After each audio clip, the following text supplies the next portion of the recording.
Hermanos amados, quiero que abran su Biblia en la carta de Primera de Juan.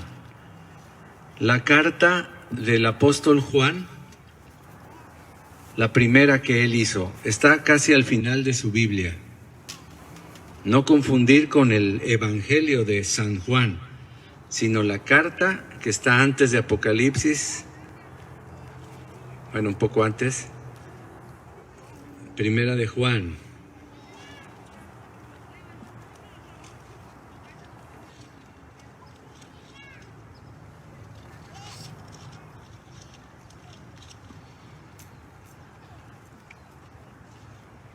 Primera carta de Juan, capítulo 1.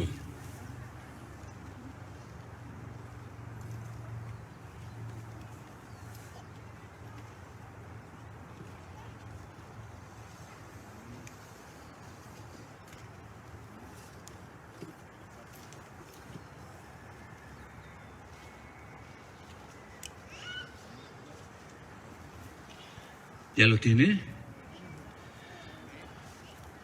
El Señor puso en mi corazón que vamos a tomar una serie para estudiar esta carta. Vamos a estar estudiando la primera carta del apóstol Juan. Esta carta es universal. El apóstol Juan se la dedicó a todos los cristianos de su época y los que van a venir. No está dirigida a una región en especial ni a una congregación local como Filipenses, Colosenses, Tesalonicenses, etcétera.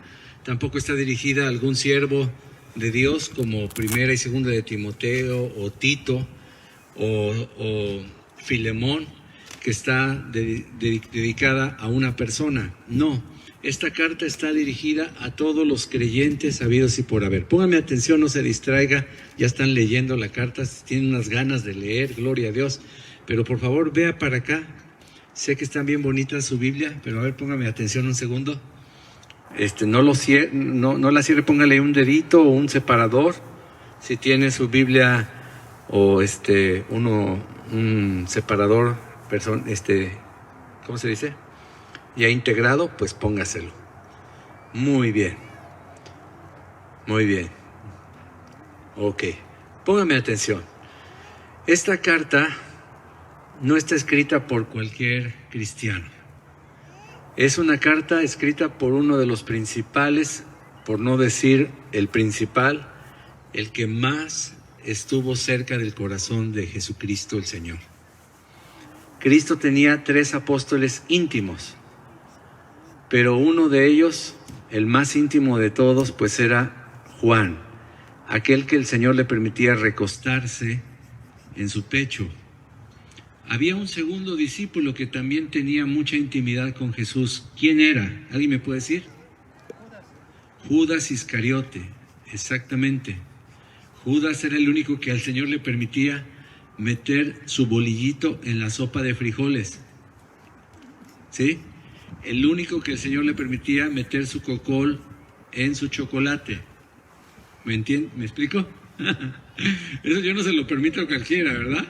Solo se lo permito a mi esposa o tal vez a alguno de mis hijos, pero pobre de ti si metes tu bolillo en mi chocolate.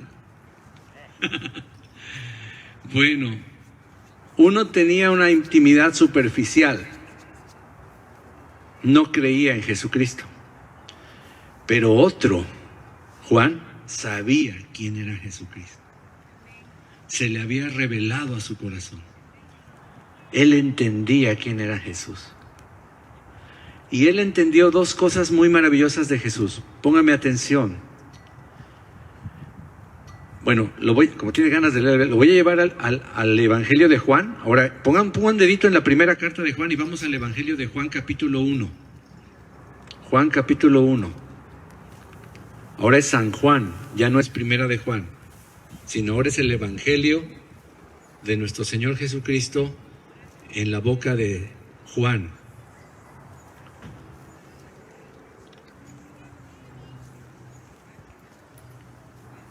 Y vamos al verso 14.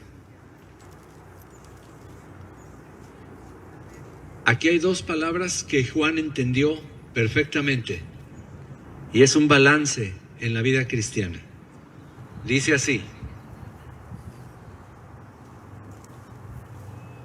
y la palabra o el verbo, no sé qué versión tengas, pero el verbo o la palabra de Dios se hizo carne.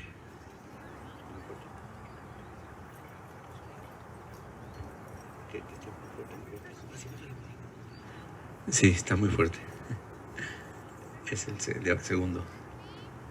Sí, bueno, sí. Ándale, sí. Sí, para que no venga la policía. ¿Se oye bien ahí? Sí. Y dice el segundo, el 14, y la palabra y el verbo se hizo carne. O sea, Dios fue hecho carne. El verbo de Dios fue encarnado y habitó entre nosotros. Qué maravilloso. Y vimos su gloria. ¿Dónde está uno de mis hijos? No sé si está alguno. Vicky está dando clase, ¿verdad? Le voy a pedir a mi hermano Dino que vaya corriendo a la parte de atrás, hasta atrás, y hay una silla alta, que tiene algunas cosas. Hay que quitarla y darle una limpiadita para que se siente mi hermano de la cámara, porque sí, es imposible que 40 minutos pueda estar ahí. Por favor, una silla alta, está en la parte de atrás por fuera, en la tienda de atrás. Hay una tienda atrás. Sí, búscala y límpiala porque ya está lleno de polvo. Y el hermano viene echando tiros. Aleluya. Bueno, muy bien.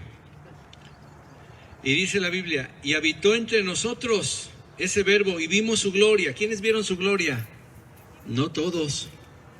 Solamente Pedro, Jacobo y Juan. Solo 3 personas pudieron ver la gloria de Jesucristo.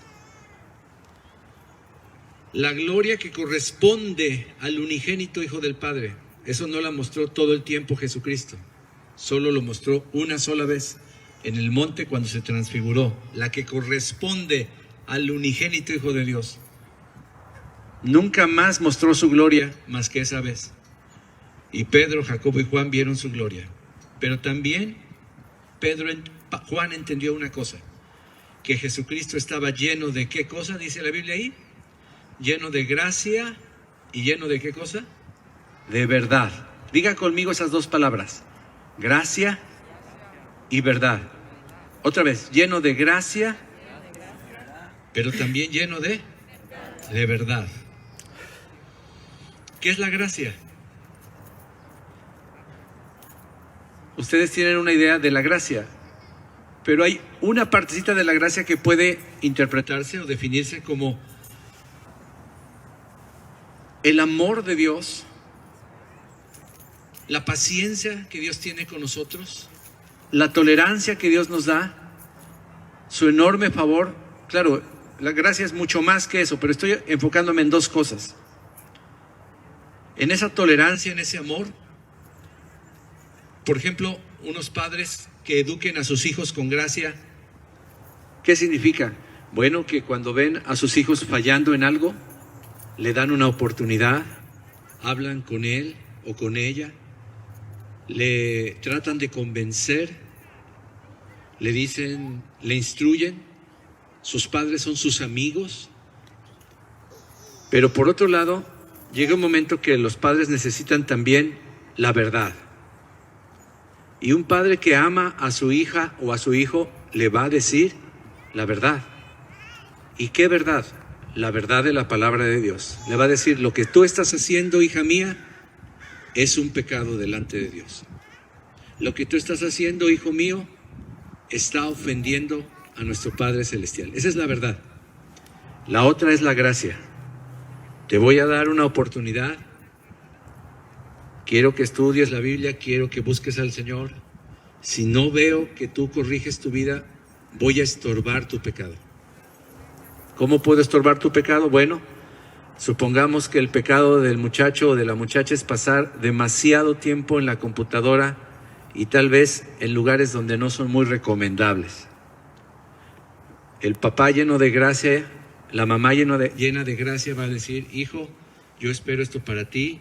No quiero que te contamines y quiero que uses tu vida equilibradamente. Pasas 12 horas en la computadora.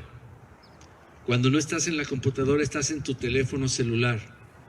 No tienes vida, hijo. Tienes 1 o 2 amigos virtuales que ni siquiera son tus amigos. Hijo, quiero que hagas ejercicio. Hijo, quiero que hagas esto. Hijo, quiero que me ayudes. Hijo, quiero que veas otras cosas, que te diviertas con nosotros. Hijo, quiero que interactúes con nosotros. Le habla, le convence, le explica lo que hay para él, que estudie música, que estudie artes o que estudie algo que le guste a ella o a él. ¿Te gustan los animales? Órale, métete a Google y ve todas las enciclopedias de animales que hay. Vamos a ver videos de animales, vamos a ver los documentales de animales y vas a instruirte, porque tal vez tú te va a gustar ser un zoólogo o un biólogo o un, no sé, un médico de animales. Se me fue el nombre del médico de animales, ¿un qué? Un veterinario, una veterinaria, etcétera, etcétera. Y necesitas aprender algo nuevo. Pero vas a tener chance de jugar 3 horas videojuegos. Esa es gracia y esa es verdad. ¡Ay, gloria a Dios! ¡Aleluya! Un aplauso para mi hermano Dino. ¡Aleluya! Estaba re sucia, ¿verdad? Aleluya.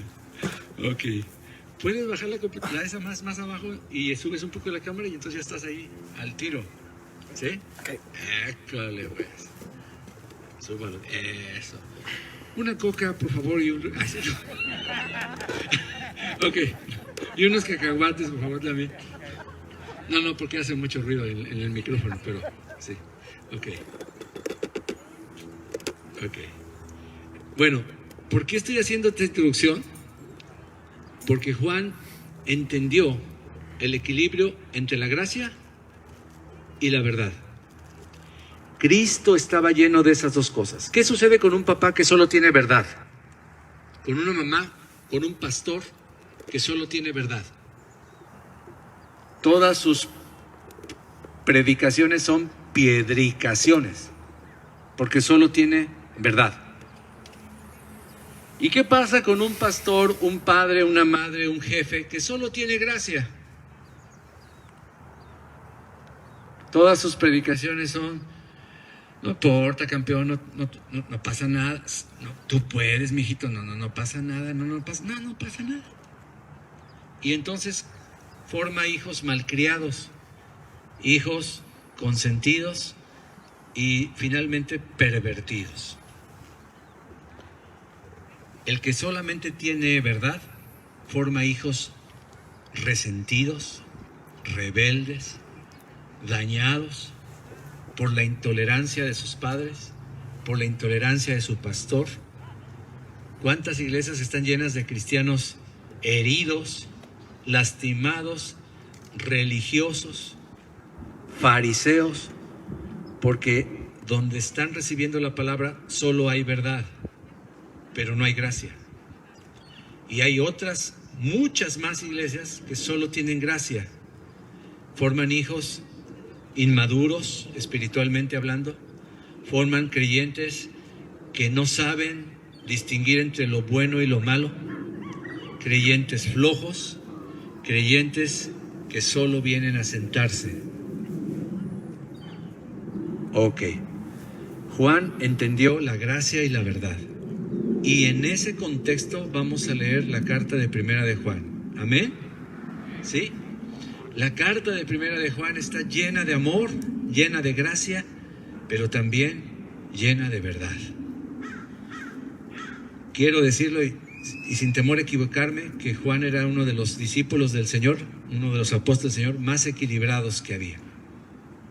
Tal vez más equilibrado que el apóstol Pablo. Tal vez. O que Pedro, o que Santiago. Estoy hablando de los que escribieron la Escritura. O que el apóstol que escribió Hebreos, que no sabemos con certeza quién fue. Tal vez no fue ninguno de los 12, tal vez fue Apolos. Yo creo que fue Pablo, pero bueno.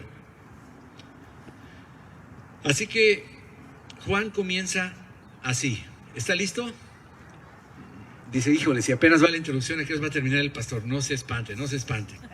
Hoy tenemos cortesía de nuestros hermanos Fernando y Flor, alimentos especiales para festejar esta dedicación que hemos hecho que hemos, dice la mosca, ¿verdad? Hemos hecho, ¿verdad? Al Señor. Bendito sea el Señor. Amén. Vamos a leer lo que era desde el principio. Así empieza la carta de Juan. A Juan le gusta ir desde el principio. ¿Cómo empieza el Evangelio de Juan? En el principio era el Verbo, y el Verbo era con Dios, y Dios era el Verbo. Y en cambio esta también dice, lo que era desde el principio, lo que hemos oído, lo que hemos visto con nuestros ojos. Estoy leyendo la Reina Valera contemporánea. Lo que hemos visto con nuestros ojos, lo que hemos contemplado y palparon nuestras manos, referente o tocante, como dice tu Biblia, al verbo de vida. Voy a repetir este verso, es muy importante. Lo que hemos visto, voy a leer lo que era desde el principio, lo que hemos oído. Ya no dijo con nuestros oídos porque ya sería demasiado, ¿verdad? Lo que hemos visto con nuestros ojos. Ahí sí tuvo que enfatizar, porque no lo vieron de lejos, no se los contaron, ellos lo vieron con sus propios ojos, ¿verdad? Es una expresión que tenemos en español que es un pleonasmo, pero se vale, porque tú puedes ver con ojos de otra persona, ¿sí o no? Tu mamá te está describiendo algo y te lo estás imaginando, tu pastor te está describiendo algo y te lo estás imaginando.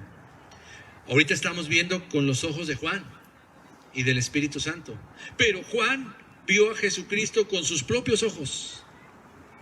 Lo que hemos contemplado, hermano. O sea, Juan meditó todo lo que Jesús hizo. Juan estuvo ahí. No se duerma porque está bien rica su silla y bien calientito. Entonces yo siento que algunos ya están en el Espíritu, ¿verdad? Están así como que, aleluya, ¿verdad? Entonces voy a mover un poquito y vamos a tener un micrófono inalámbrico la próxima vez para irles a predicar al oído. ¿Sale? ¿Ok? Entonces, dice, lo que palparon nuestras manos, hermano, referente al verbo de vida. ¿Cuál es el comentario en este primer versículo?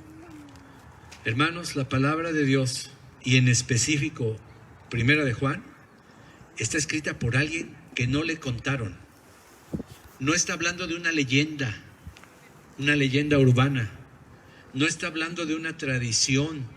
No está hablando de una invención de algún escritor como, no sé, el que escribió 20,000 leguas de viaje submarino, Julio Verne. No está hablando de la imaginación de alguien, no está hablando poesía. Está testificando algo que para él fue ciertísimo, algo que para él fue, que no cabe ninguna duda. Todo lo que nos diga Juan acerca de Jesucristo es algo que es patente, es real, es histórico, es científico. Mira, vamos a Lucas capítulo 1, versículo 1, pero no dejes el dedito ahí de Juan, primero de Juan, sigue un reparador, y ahora vete a Lucas capítulo 1, verso 1. Me está poniendo el Señor que veamos este versículo. El primer versículo de Lucas, del Evangelio de Lucas.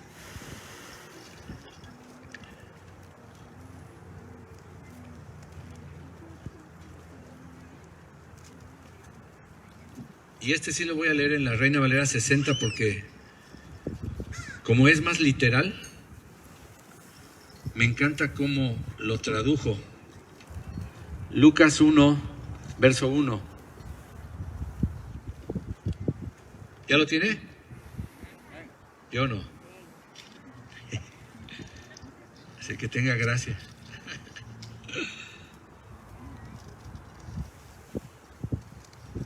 No quería chuparme el dedo, pero ni modo, me lo tuve que chupar. Lucas 1:1 dice, puesto que ya muchos han tratado de poner en orden la historia, diga conmigo, historia. Esto no es ciencia ficción, es algo que pasó. No solo con la Biblia puedes comprobar que Jesús es real. Hay muchísimos registros históricos de la presencia de Jesucristo. Los ateos y los que se pelean con nosotros dicen, pues qué chiste, tú usas la Biblia para comprobar la misma Biblia. No es cierto. Están registros de Poncio Pilato, de gente que nada que ver, registrando la existencia de nuestro Señor Jesucristo. Y dice, puesto que ya muchos No fueron poquitos, fueron muchos los que trataron de poner en orden la historia de las cosas que entre nosotros han sido, ¿cómo? Dilo así conmigo, ciertísimas. No puedo encontrar otra palabra, ¿verdad? No dijo ciertas, correctas, ciertísimas, sin lugar a duda, tal como nos las enseñaron los que desde el principio, versículo 2, escúcheme bien, tal como nos lo enseñaron los que desde el principio lo vieron con sus ojos y fueron ministros de la palabra. Regresemos a Juan. Hay otra. Es Hechos 2:36. Es otra cita que habla de algo cierto para ellos. Hechos 2, por ahí del 36.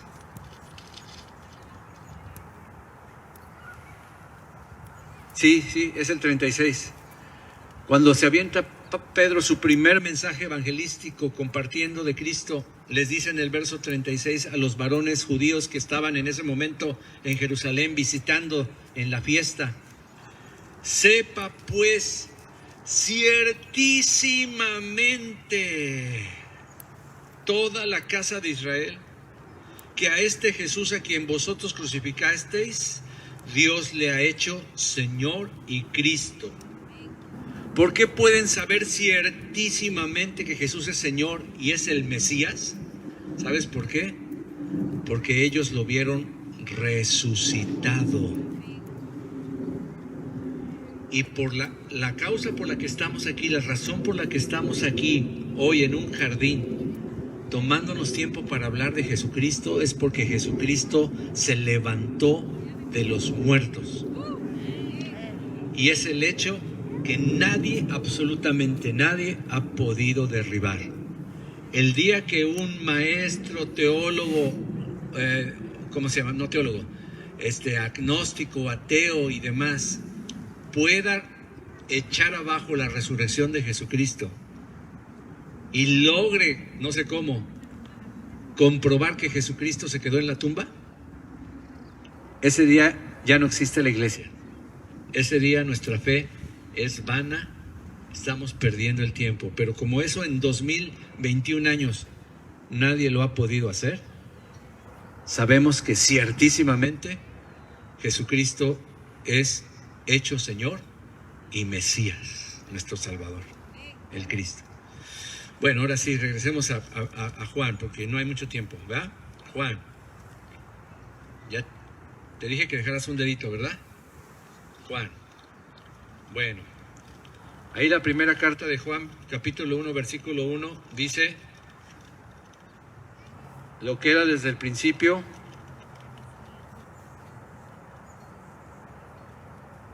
lo que vieron nuestros ojos,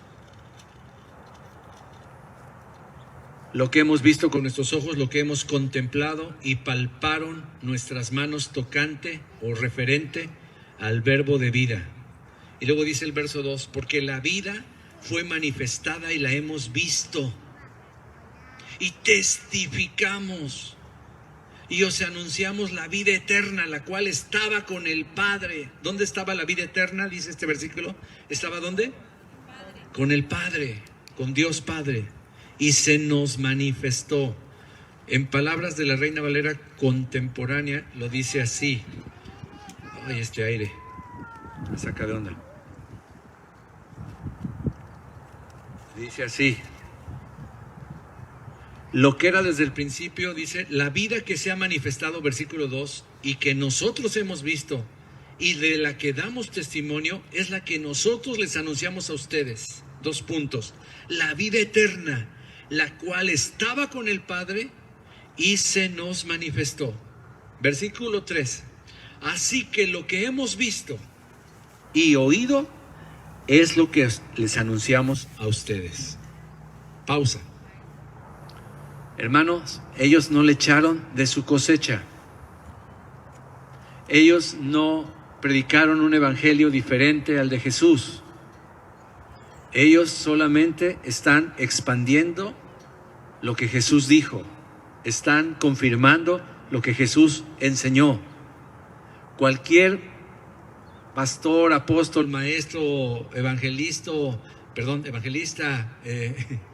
o profeta que le añada o le quite a la palabra del Señor, pues ya la está regando, ¿verdad? Es un hereje, es algo que a Dios no le agrada. Pero pues confiamos en la Escritura, porque los que fueron inspirados por el Espíritu Santo, ellos solo están confirmando lo que el Señor y las Escrituras del Antiguo Testamento han dicho. ¿Cuántos dan gloria a Dios por eso? Amén. Entonces, así que lo que hemos visto y oído es lo que les anunciamos a ustedes, para que también ustedes, ¿quiénes son ustedes ahora? Nosotros.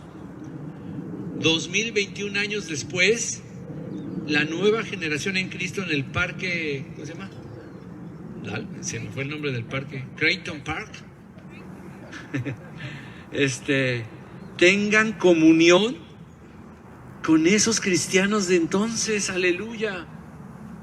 Hermanos, nosotros tenemos en este instante comunión con todos los creyentes que han pasado y han muerto de todas las edades y las generaciones. ¿Por qué tenemos comunión? Porque la palabra comunión significa unión común. Tenemos algo en común. ¿Y cuál es? Dice, porque nuestra comunión es con el Padre y con su Hijo Jesucristo. O en la versión dice, y nuestra comunión verdaderamente, dice la traducción literal, verdaderamente es con el Padre y con su Hijo Jesucristo. A ver, póngame atención. Nuestra verdadera comunión, la comunión más importante que debemos tener todos, es con el Padre, es con el Hijo. Y si tú tienes comunión con el Hijo y el Padre, y yo tengo comunión con el Hijo y el Padre, y tú que me estás oyendo allá en tu casita, ahí por Facebook nos estás viendo, o estás en vivo con nosotros, o lo vas a ver esta transmisión diferida, si tú tienes comunión con el Padre, y yo tengo comunión con el Padre y con su Hijo Jesucristo, tenemos comunión tú y yo. Entonces somos un cuerpo, entonces somos la iglesia, entonces somos el pueblo de Dios. Les escribo estas cosas, dice el versículo 4, para que vuestro gozo esté en ustedes y vuestro gozo sea cumplido o completo. Lo traduce así la Reina Valera contemporánea. Les escribimos estas cosas para que el gozo de ustedes sea o esté completo. ¿Cuál es uno de los propósitos de esta carta, hermano? Que nos gocemos. Uno de los propósitos de esta carta es que desbordemos de gozo. Si teníamos tantito gozo, las verdades que vamos a aprender en esta carta te van a llenar y me van a llenar a mí, como lo están haciendo, con gozo. Tengo 2 grupos de oración de hombres que justamente estamos orando la carta de Primera de Juan. Fue entonces cuando el Espíritu Santo me dijo, quiero que les enseñes despacito, con palitos y bolitas, Primera de Juan, verso a verso. ¿Ok? En esta iglesia acostumbramos predicar por temas y también acostumbramos de vez en cuando tomar una carta, como Filipenses, ¿se acuerdan? Que la vimos verso a verso. Y así otros libros vamos a estar viendo verso a verso. Hay muchas maneras de compartir. Ahora nos toca hablar verso a verso. Hermano, esta carta está escrita para completar nuestro gozo, pero también está escrita con otro propósito. Acompáñenme, vamos a adelantarnos tantito al capítulo 5.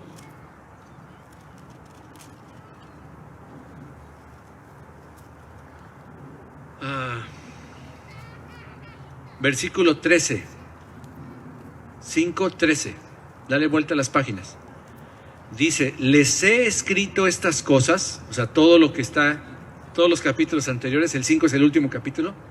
Les he escrito, dice el apóstol Juan, nuestro padre espiritual Juan, porque Juan fue un padre espiritual, ¿no? Fue un apostolazazo impresionante, ¿no?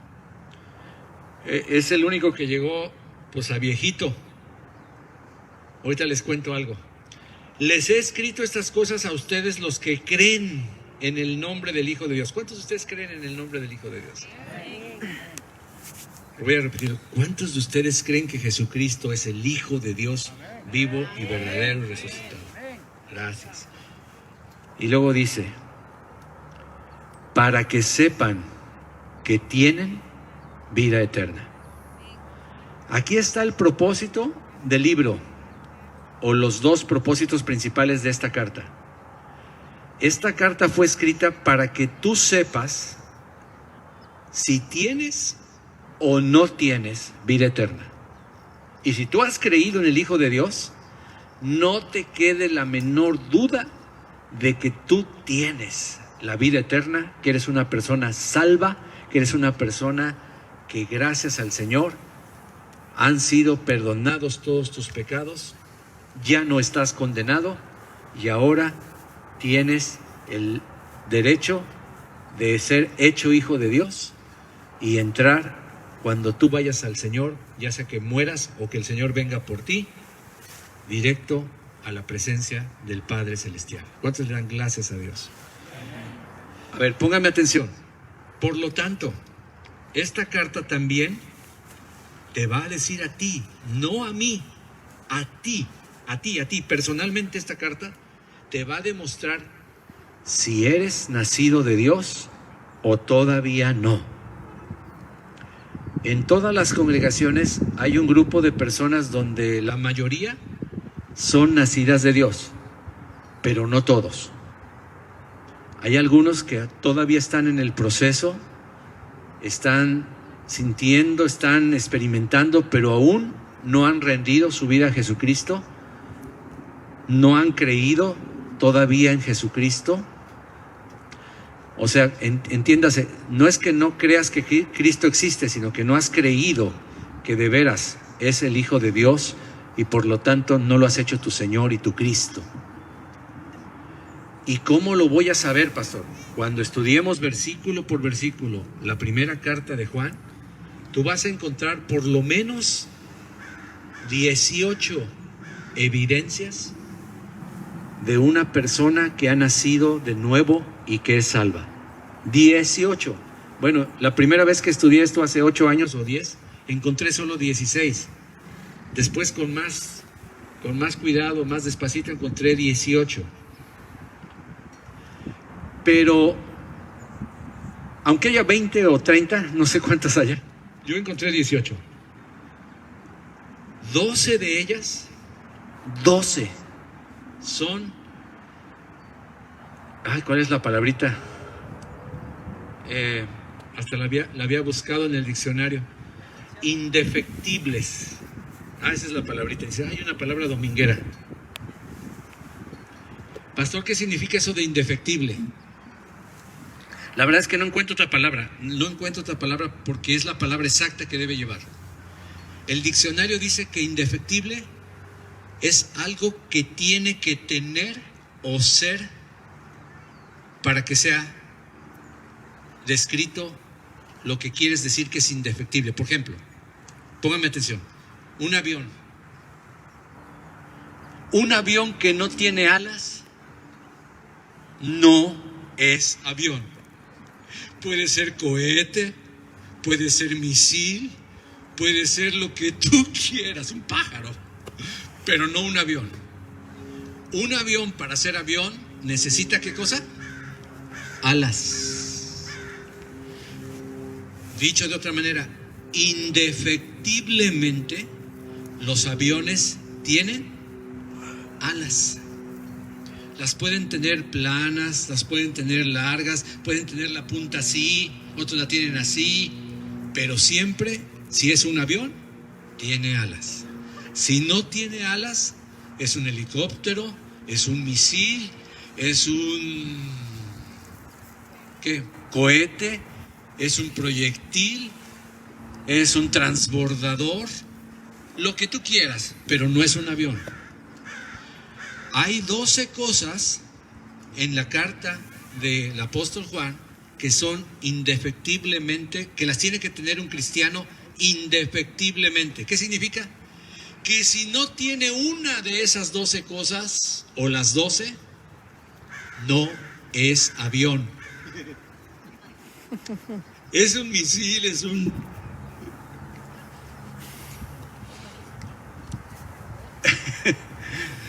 ¿Sí me estoy comunicando? Entonces, la pregunta es, ¿cómo sé que soy un creyente, un discípulo verdadero? Porque miren, a nosotros nos preguntan, ¿y ustedes qué son? Y esa es una pregunta que yo sé qué quiere decir, ¿verdad? Una persona de una religión quiere saber de qué religión somos nosotros. Pero como nosotros no tenemos una religión, pues es un poquito difícil de explicarles, ¿no? Les tienes que decir, bueno, mira, para que me entiendas, depende de quien me pregunte, ¿no?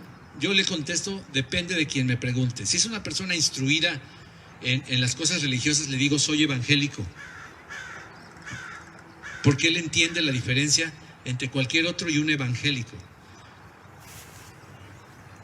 Pocos católicos saben la diferencia, ¿verdad? Pero aún los católicos, ¿verdad? Por ejemplo, yo he encontrado católicos que me dicen, ¿usted es católico o es cristiano?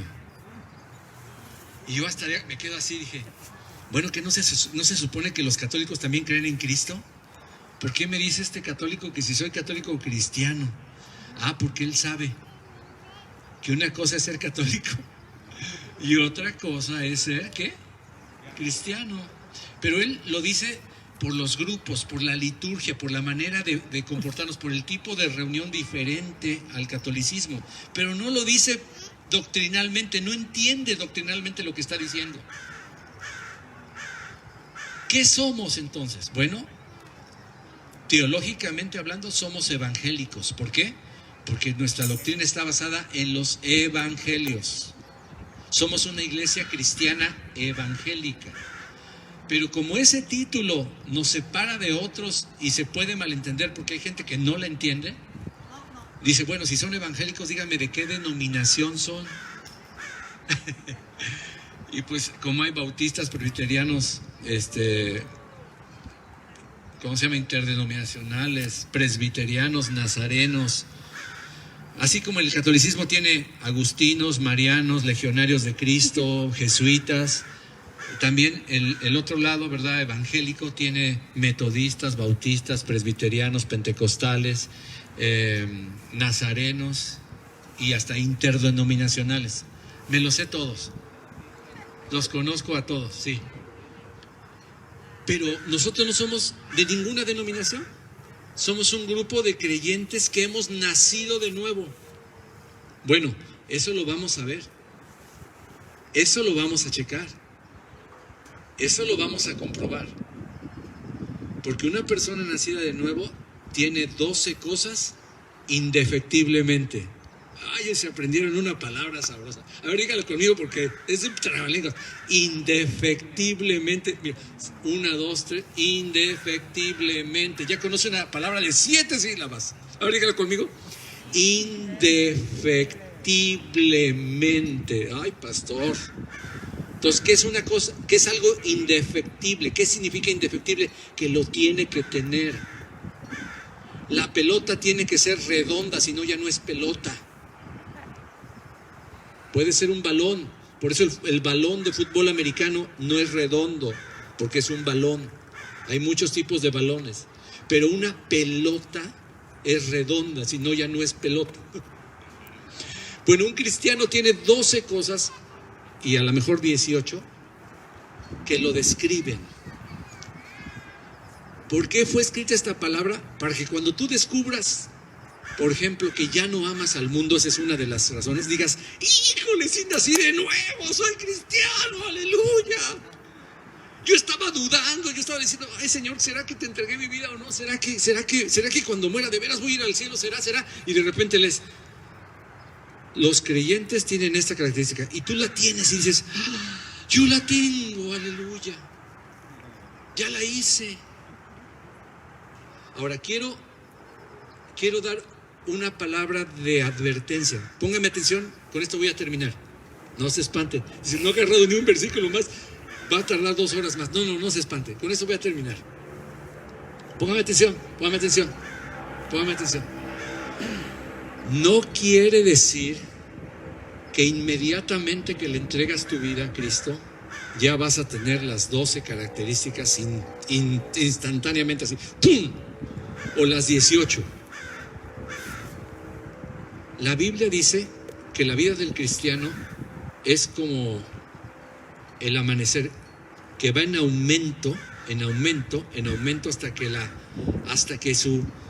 hasta que el día es perfecto. Así como empieza en la mañana, a las 4 o 5 de la mañana empieza a salir el sol, y a las 11:30, 12 del día, depende de la estación en la que estemos, o hasta 12:30, en este caso, ¿verdad?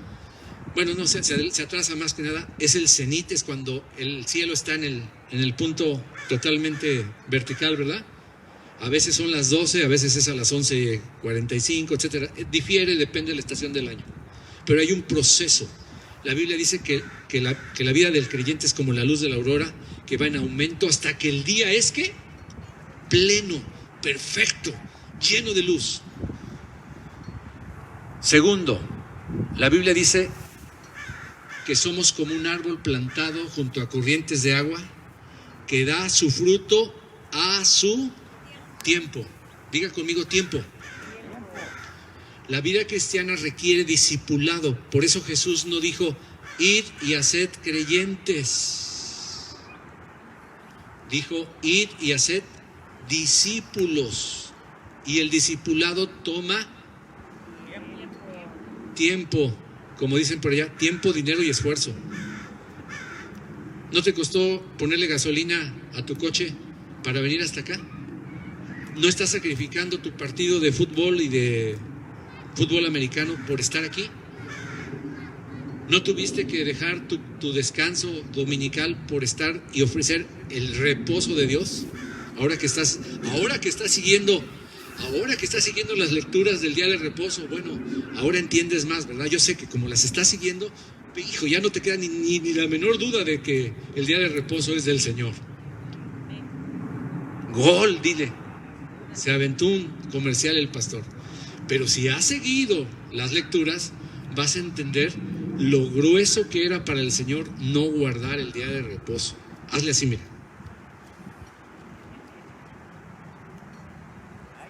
Entonces la palabra te instruye, la palabra te redarguye, la palabra dice, caray, qué grueso. No, y algunos ya han dicho, gracias Señor que no estamos en la ley, ¿verdad? Uy, ¿cuántos dan gracias a Dios que ya estamos en la gracia de Dios? Ay, gracias Señor. Nuestro hermano Jaime, que nos está viendo por el Facebook, ¿verdad? Gracias Jaimito por la palabra que nos diste el lunes pasado, donde él decía, ay, gracias a Dios que ya no estamos bajo la ley, ¿verdad? Ya estamos bajo la gracia y la verdad. Amén. Hermano, pero la ley nos lleva al arrepentimiento y nos lleva a Cristo. Así que termino con esto. Estas características no son instantáneas, pero por lo menos debes tener aunque sea una. Y si no la tienes, tú no eres avión.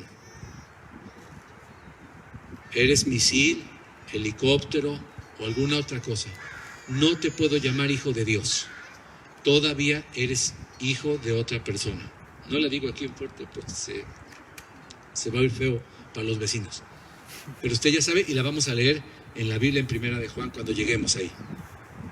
Porque así con tanto amor el apóstol Juan nos dice, hijitos preciosos, chiquitos tan bonitos, tan pequeños, el que practica el pecado es hijo del diablo.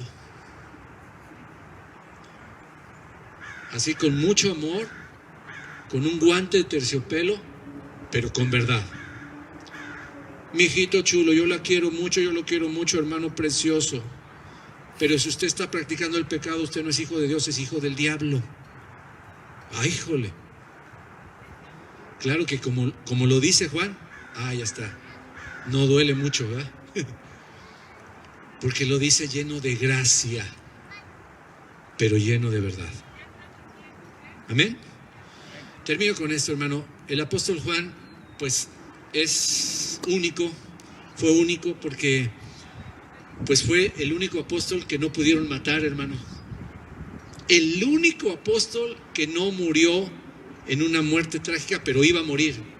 Esto no está registrado en la palabra del Señor, pero en documentos históricos se narra y se asegura que el apóstol Juan fue condenado por un gran personaje romano y su condena, ¿saben cuál era? Morir en una olla hirviendo de aceite, en una olla llena de aceite hirviendo. No era una ollita, era un pozón así gigante. Y los que han visto alguna dramatización de esto en algunas novelas, en algunas cosas, han visto la dramatización de esto. Y entonces está el actor que representa a Juan, y entonces lo están en una tarima, y debajo de la tarima está ya la olla hirviendo. Y agarran los soldados y avientan a Juan a la olla. Era una de las torturas más horribles que los romanos tenían, entre otras. Yo creo que después de la cruz, o la cruz es una muerte horrible, torturante, agonizante. Pero no se conformaron con eso. Odiaban tanto al apóstol Juan, lo odiaban tanto que decidieron condenarlo a que muriera a gritos en una olla de aceite hirviendo. Y dice la tradición y los documentos históricos, eso no está en la Biblia, por eso no lo puedo afirmar, pero dicen que aventaron al apóstol Juan y esperaban que muriera en unos 5 o 7 segundos, ¿verdad? La muerte por quemaduras, pues es una muerte dolorosísima, pero afortunadamente no dura mucho. Pues ahí estuvo el apóstol Juan y empezó a gozarse en la presencia del Señor ahí en el caldero, y todos se quedaron así, ¿qué onda? Pues sobrevivió increíblemente. Tuvieron que sacarlo de ahí, y no lo sacaron así todo quemado, así como los 3 que le fueron lanzados al horno de fuego en el Antiguo Testamento. ¿Ya sabe quiénes son? Los amigos de Daniel. Sacaron al apóstol Juan, y como ya no lo podían condenar por el mismo delito, porque aún el derecho romano dice que no puedes condenar a una persona por el mismo crimen 2 veces, lo único que les quedó es exiliarlo, deportarlo a una isla desierta, una isla que era como las Islas Marías en México, y ahí pasó los últimos años de su vida exiliado en una cárcel grandota que es una isla, la isla de Patmos, y ahí es donde recibió el apóstol Juan el Apocalipsis y fue llevado por el Espíritu hasta el tercer cielo antes de morir, y tenemos, gracias a eso, el superlibro de la revelación de Cristo del Apocalipsis. Así que, hermano, ser cristiano no es fácil. Tal vez te cueste la vida. La pregunta es, ¿vas a negar a Cristo cuando estés a punto de ser echado en una olla de aceite hirviendo? Pues Juan no lo hizo. Vamos a ponernos de pie, por favor.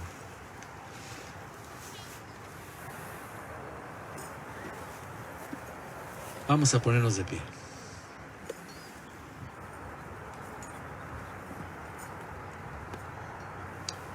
Juan nunca negó a Cristo como ninguno de sus otros apóstoles negaron a Cristo. Todos ellos dieron su vida por el Evangelio.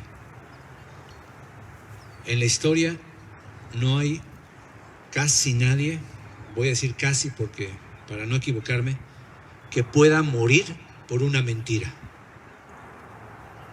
Ha habido muchas personas que han muerto por una mentira, pero no hay nadie que haya muerto por una mentira sabiendo que era una mentira. Los soldados alemanes dieron su vida por una mentira de Adolfo Hitler, creyendo que esa era la verdad. Y así muchísimas gentes en la historia han muerto por una mentira, pero nadie, absolutamente nadie, o tal vez uno, un loco, pudiera morir por una mentira sabiendo que es una mentira. ¿O tú morirías por algo sabiendo que es una mentira? Yo creo que no. Así que ellos murieron porque ellos vieron, tocaron, palparon, acariciaron, escucharon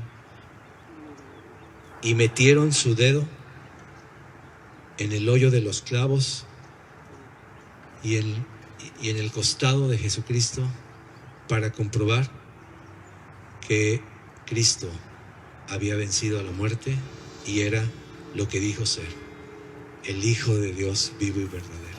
Dios encarnado. Dios encarnado. Nosotros no creemos en un profeta, nosotros no creemos en un fundador de alguna religión, nosotros creemos en el Dios hecho carne, muerto y resucitado por nosotros. Amén.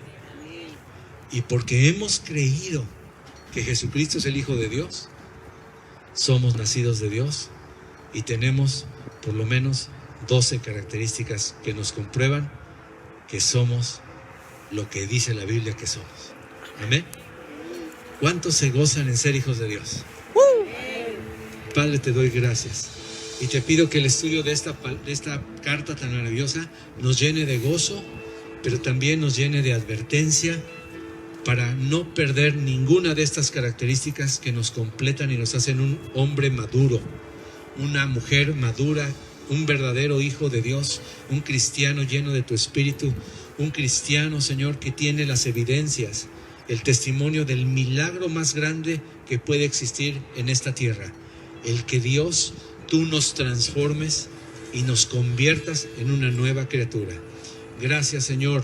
Día a día estamos comprobando ese milagro tan maravilloso de ser transformados a tu imagen día a día. Señor, tu palabra dice que el que comenzó en nosotros la buena obra la perfeccionará hasta que Cristo venga.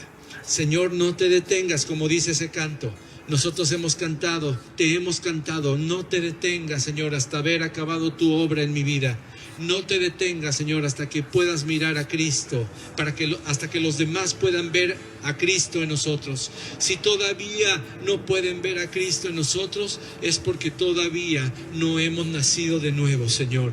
Queremos que las personas digan gloria a Dios por la vida de fulano, de fulana, porque yo puedo ver a Dios. Puedo ver a Cristo en su vida, en su manera de actuar, en su manera de hablar, en su manera de reaccionar, en su manera de tratar, en su manera de alabar, en su manera de adorar, en su manera de comportarse en la casa, en el trabajo, en la iglesia, en la escuela, en la comunidad de padres, en todos lados, Señor.